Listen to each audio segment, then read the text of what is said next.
ازيكم عاملين ايه؟ النهاردة هنعمل مع بعض وصفة كيكة الزبادي والبرتقال بطريقة سهلة ولذيذة قوي.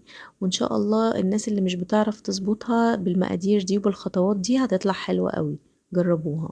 هنحط مع بعض كوباية ونص سكر ابيض ناعم، عليهم هنحط كوباية الا ربع زيت وربع كوباية سمنة او زبدة، وهضربهم كويس قوي في الخلاط او بالمضرب. هبتدي ارجع اضيف على الخليط ده علبتين كبار زبادي، واضيف عليهم 4 بيضات، وعليهم معلقتين فانيليا بودر او سايلة على حسب الموجود عندك في البيت، وهضيف عليهم كمان معلقة خل. معلقة الخل مع البيض يا جماعة بتضيع اي زفارة ومش بتبان ليها اي طعم. وهبتدي اضيف بشر برتقانة، وممكن كمان لتعزيز الطعم احط ربع كوباية عصير برتقان.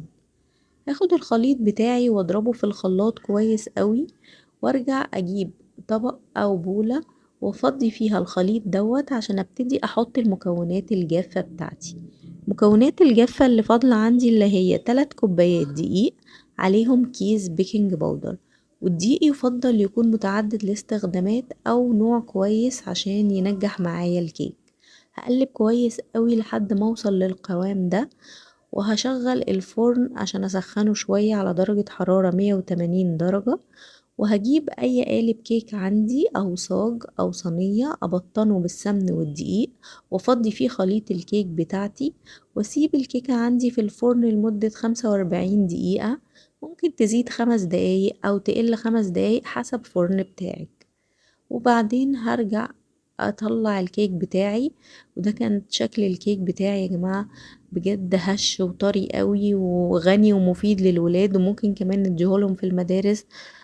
وممكن لانه في المواد هما مش بيحبوا ياكلوا الزبادي والبيض كده صريح، فندخله في وصفات زي الكيك وزي وصفات تانية كتير. بجد شكله وطعمه تحفة. وكيكة البرتقال بيبقى ليها طعم غني ولذيذ قوي. جربوها وقولولي رأيكم، ولو ليكوا أي آراء أو مقترحات تانية اكتبولي في التعليقات. سلام عليكم.